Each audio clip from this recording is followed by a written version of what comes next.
Hey guys, Chairman here, back with another deck profile for Lycoris Recoil. This is one of my favorite sets of all time, and you guys already know I am a max rarity Lycoris Recoil enjoyer. The premium booster just came out pretty recently, and I'm really excited to do a deck profile featuring a lot of the premium booster cards. I was able to source a lot of them at almost max rarity. I am still missing some stuff, so if you guys know people selling some cereals, I am looking for cereals still.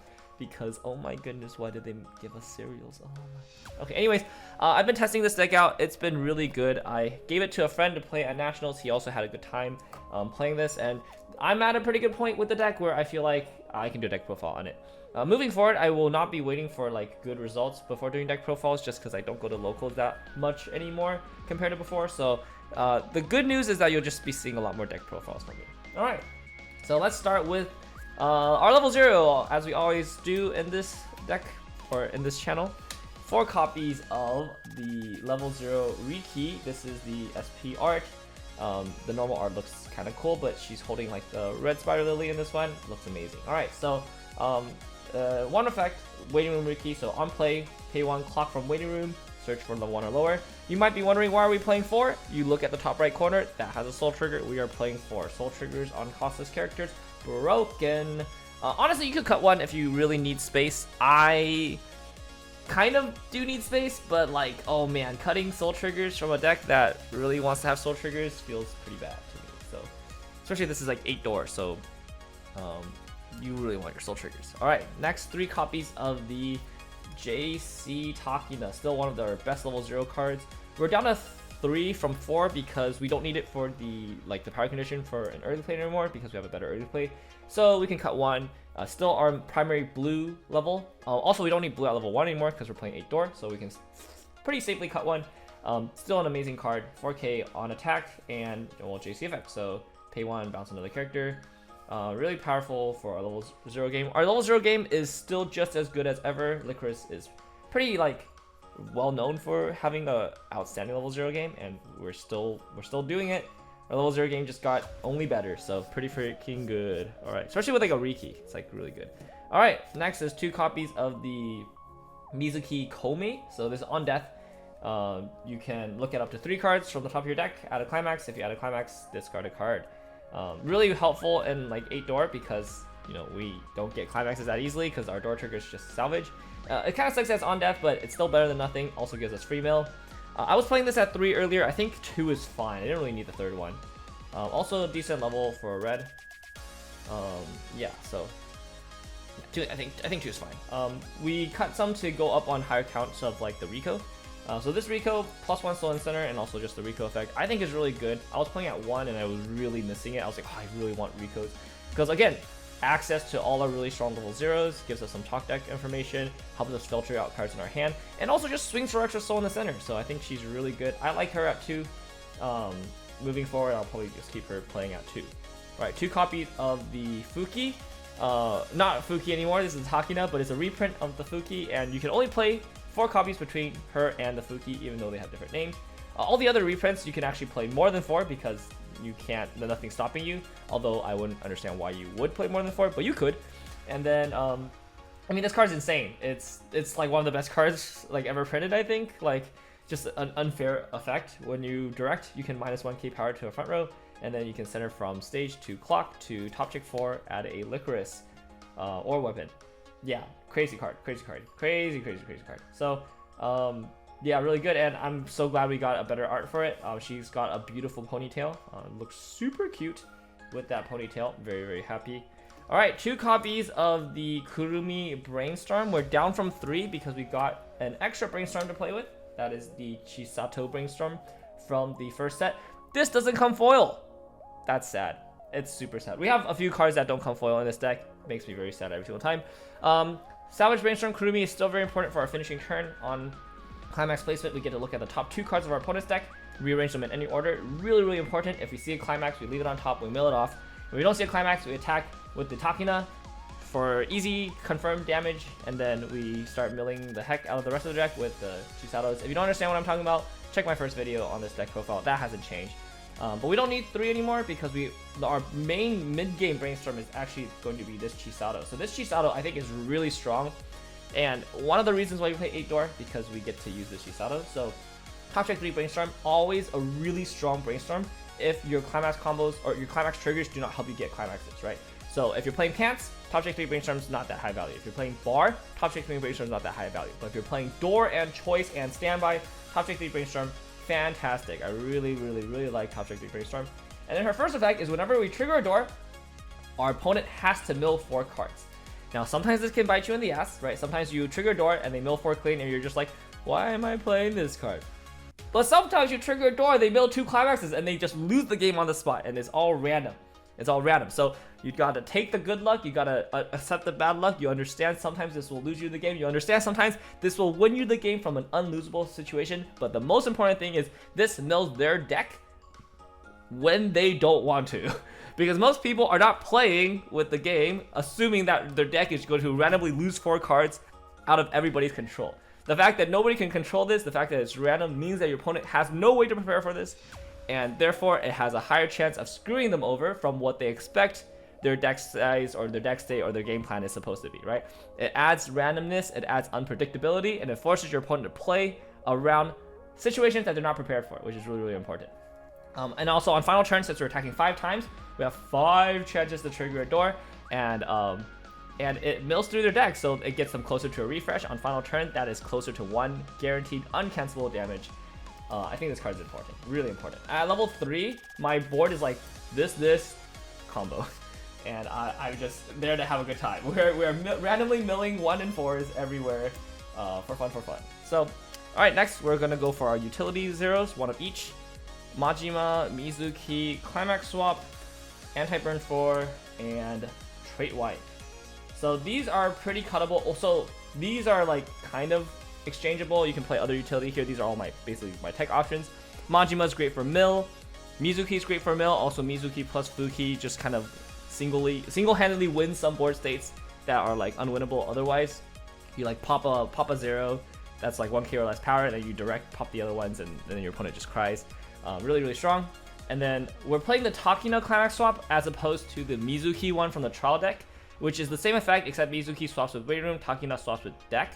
So importantly, this deck has the level 3 in this deck salvages the correct climax. So if we don't have the correct climax in Weight Room, it means it's in our deck, in which case we can try to Takina to grab the climax from our deck.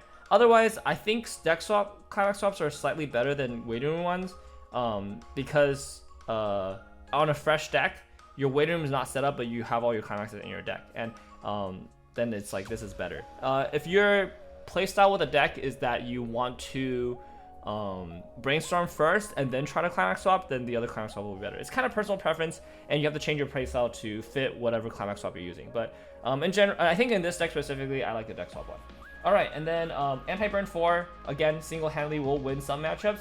And generally speaking, if it doesn't come up, we just level this for red, which is like pretty easy. And then Trait Wipe, I think Trait Wipe is really strong. Right now in JP meta, it's like not that good, but so you can cut this for something else. But generally speaking, I would like to play the Trait Wipe. It also gives us a top deck check for a plus 3k power, which does come up. So I like this tech lineup, and so that's what I'm going with. You definitely can replace some of these with other cards. We are like 21 zeros, I believe, which is a lot. And it means that the Fukujiro kind of has a pretty high chance of missing, so just keep that in mind. I would not like Fuka all the time, basically. We're playing this mostly for like the deck speed and the minus 1000 power, which is really relevant. Alright, level 1 combo, 4 copies of the new Takina and Chisato door combo. You could play set 1 double rare door combo. This looks better, and I think this is just better. So I value Search a lot. Search is so good. It's a clean card out of your deck, guaranteed, which means you have a higher chance to trigger climaxes and a higher chance to cancel. That's just so good. Yeah, I love Search combos. I love Search combos. Search combos are the best. And this one just looks amazing compared to the first one. The first one looks pretty good too, though. First one is top check 4. I just think Search is better. I think Search is better. That's just my opinion. You're free to take it or leave it. I think Search is crazy. All right, so first 4 copies of the 1 Search combo. And then 1 copy of Majima. Majima, dude, my boy, this card is so good. Why does it come foil? I'm so sad. Yeah, I mean, what can I say? If your opponent plays Kenshin, you win the game. Dude, this deck probably has This deck probably cannot lose to Genshin ever. Kenshin. Not Genshin. Kenshin. Against Kenshin, you just like salvage. Every time you salvage, they get stock, and then you run your shit in and you get stock, and then on the final turn you play down anti-burn 4 and you say, have fun, dude. Oh my gosh. Oh man, Kenshin is that match was like so free. Anyways, yeah, Majima's crazy. I don't know, this card is insane. This card allows you to play so aggressively into like decks that have better compression or better stock generation than you. You just get all your stock back. You like just ram 2 things in plus 2 stock every single turn. Like, oh man, this card is so good. Yeah, if you don't play Majima in your Lycoris Recoil deck, you are doing something wrong. Like every Lycoris Recoil deck should be playing 1 copy of Majima. Like it's just this card just like warps so many games. It's insane. All right, anti-chain combo level 1, and then I have some other counters that we'll add later. All right, level 2. This is our new. This is stock shuffle. Yeah, it's stock shuffle. And then so before we had to play the level 3 Kurumi, which was yellow. We can cut that now for this 2/1 Takina, which also costs 2 stock. Right, it's on play, pay 1 to stock shuffle. You need like 4 more other characters on board, I think. Yeah, so you need to play her last, but it's not a big deal. And then now we can cut yellow completely from the deck, so we don't need yellow anymore, which is why we're not running like the stop bombs, and we only have like 4 yellow cards. We don't need yellow, which is really nice. And then this also on attack, if it's facing a level 3, just gets plus 6k power. So does come up at level 2, just like kind of beat over some early plays. All right, this is the promo, the bouncer. So you can send this to waiting room to bounce a card, and on play give a character +1 soul. Pretty good with our restander, right? We can give our restander +1 soul, then that changes the soul for both attacks, and allows the restander to side for 1 on the second attack, which is like pretty relevant. Bouncer is also always obviously really good. All right, next we're playing 2 copies of this new mill counter. This is like the other reason to be playing 8 doors. So this 25 counter, and then when you use a counter, you can mill either player optionally. Wait, it's actually not optional. Yeah, well, I mean it's optional who to mill. You mill either yourself or your opponent for the number of door climaxes in your waiting room. Okay, I need to explain how this card kind of functions in this deck and why I think it's insane. Okay, so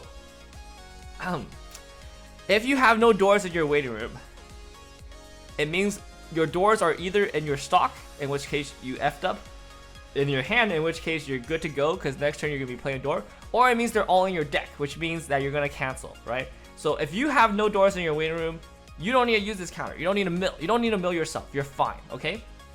If you have a ton of doors in your waiting room and you still have a ton of deck, then that means that this is gonna mill you a ton of deck, right? Because if you have 6 doors in your waiting room and you have 6 cards left in deck, this just mills yourself out. You're free. You freaking just get out, right? It's so good.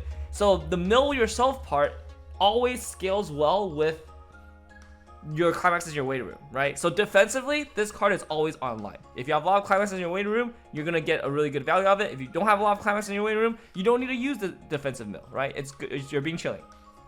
Offensively, obviously, this is better if you have a lot of climaxes in your waiting room. You get to mill your opponent a lot, but it's just also random. So like, if you use this counter and you don't want to mill yourself, just mill your opponent. Just freaking throw shit at them. Let them mill for fun, and just like see what happens, right? And then if you have 8 climaxes in your waiting room, and your opponent is not expecting a mill 8 at counter step, they are going to lose it. It's so good. Like mill your opponent is so strong. There's like so many situations where your opponent's trying to end with like 1 card in deck, or they have their deck set up with like triggers or a bunch of other stuff, and you go, nope, mill 8, mill 7, mill 6, have fun. Like it's crazy because these mill counters usually it's like number of characters on your board, so at most they cap out at like 5, and 5 is already like a lot. Like when you mill 5, that's like very significant, right? The fact that this can cap out at 8 is like, what is going on, dude? This card is so insane. So we're playing 2 copies so we can see it every single game and have it as like an option to disrupt, to play defensively. Like it's just so insane, I think, in this deck. Really, it's just crazy. And then we are playing 1 copy of the free fresh counter just so we have like a more guaranteed way to free fresh. This is like the one we use if we have all our climaxes in stock, for example. Right. All right, next we have the early plays. We got the 1 serial and the 2 normal arts. You can see them side by side like this. This is like way better early play than the one that we had before. This one is going to be top check. No, not top check. It's either draw 2, ditch 1, or heal to stock, I believe. Yeah, heal to stock, or draw 2, ditch 1. So like way better than before. And then plus 3k on attack, so always swings for 11. Yeah, I mean this talking to early play is like really strong. So we definitely want to be playing this one as opposed to the old one, which only got power if we had the JC in waiting room, which can be kind of awkward. Doesn't always like line up perfectly. Let's move all these cards so we can fit in the rest of the deck. All right. Yeah, I'm looking for 2 more cereals. Please, if you have cereals, let me know. I need cereals. This is all tilted. Oh man, I haven't done a deck profile so long. I don't even know what's going on. All right. Okay. All right, and then level 3s, we are playing 4 copies of Chisato, 2 copies of the Takina. This used to be 4 and 3. We are now on 4 and 2 because, well, of the last card, which is 1 copy of the Yu-Gi-Oh card. Yeah, so this part, I don't need to explain how this works. Obviously, we want more Chisatos because we need to salvage. We need play 2 and put 1 under as marker, so we need all 3. We only need 1 Takina for our finishing turn. And now the Yu-Gi-Oh card just gets us all the way, dude. Okay, this Yu-Gi-Oh card is insane. On play, we salvage the climax associated with the level 3s. So we can't salvage any climax, but we guarantee get the one that we need. And then also on play, we can pay 1, send this card to waiting room, and then search our deck for any card, and then choose 1 of each of the Takina Chisato from our hand, free summon them, and then those cards get anti-event during their attacks. Like, do you understand? That's just a Yu-Gi-Oh card. That's just like, that's like, you know, this is like a, what? This is like a Rhoda for like a finishing piece, and then on play you get a Rhoda for another piece, and then you get a special summon too. Like, this is a Yu-Gi-Oh card, right? And then your opponent can't use like can't respond with like quick play effects. Like this is a Yu-Gi-Oh card. This means that we need 1 less stock for full combo. So before it was 8, now it's 7, and this means we need 2 less hand.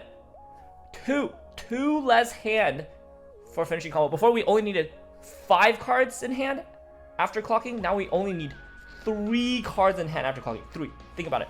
You can start the turn with this card in your hand and no other cards. If you draw one of these cards after clocking, you have full combo with 7 stock. Like, do you understand how ridiculous that is? I will show that off later, just so you guys can see how ridiculous it is. It's insane. And you don't need to hold the climax anymore. Like, it's crazy, right? So this card is insane. This card is why you can play this deck. 1 copy honestly might be too little. Sure, you only need 1, but like this is also good on like the crackback. Like, you can if you recur this, like you're pretty chilling. I do think 1 is enough because what happens is you use this, you crack it, it's in your waiting room now, and then if you trigger a door, you just get this back, and then you get this back, and then the next turn you just get to do it again. Very nice. All right. Honestly, this deck is just missing like a hand of stock, and then we'd be like freaking all the way in there. All right, and then the door triggers, pretty self-explanatory.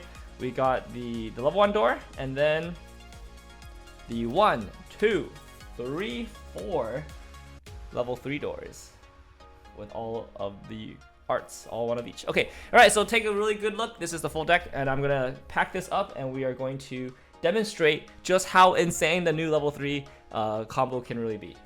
Alright, as you can see, we've set up the situation game state. We have 7 stock, we're level 3, and we have our board of the 2 brainstormers, which is a pretty common board, and we have the climax and 2 copies of the Chisato in waiting room. And we've already stacked our deck so that the second card is also a level 3 Chisato. It doesn't have to be level 3 Chisato, it could be a Takina for all it's worth. It doesn't really matter, you'll see in this game profile. And we have 1 card in hand.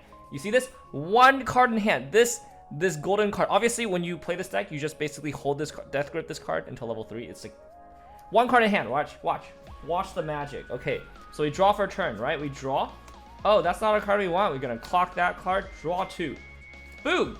We drew into the level 3 Chisato. We are good to go now. This could have been a Takina. It does not matter. All right. 2 stock. We play this card. Pay 2. And on play, we salvage the climax that we need. Bada bing, bada boom. And then second effect, we pay 1. Send this to the waiting room, and we go ahead and search our deck for a card. In this case, because we already have the Chisato, we're going to search for the Takina, wherever she is, right there. All right, We're gonna search for the Takina, and we're gonna summon both of them onto the field for free. And now both of these your opponent can't use events during their attacks.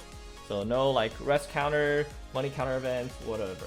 Alright, on play from hand, the Takina will heal 1, and the Chisato will salvage 1. The Chisato will obviously salvage a Chisato here. Now we have a Chisato, we pay 2, play the Chisato down, salvage another Chisato.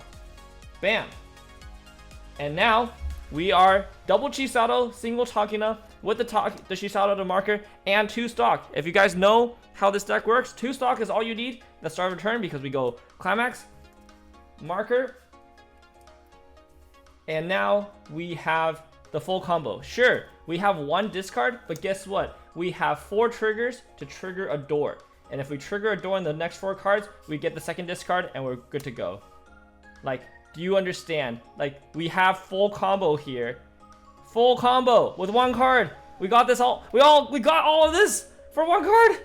Like, what is this? This deck is crazy, right? Because like if we attack here first, like we top check, right? And then we attack here first, remember? Now we have 3 stock. We pay 3, we dish this, we get the restand, and we attack here. Alright, we attack here. And then we attack here, and if we trigger a door here, okay, well obviously we didn't trigger a door here, but if we trigger a door here, we get a card back, and then we just do all this again. It's crazy. It's crazy. It's like so like one card hand. We got all this with 1 card. Anyways, I hope you guys enjoyed this video. Hope you guys try this deck out. If you like Lycoris Recoil, this deck is crazy fun. And I'll see you guys on the next one. Bye bye.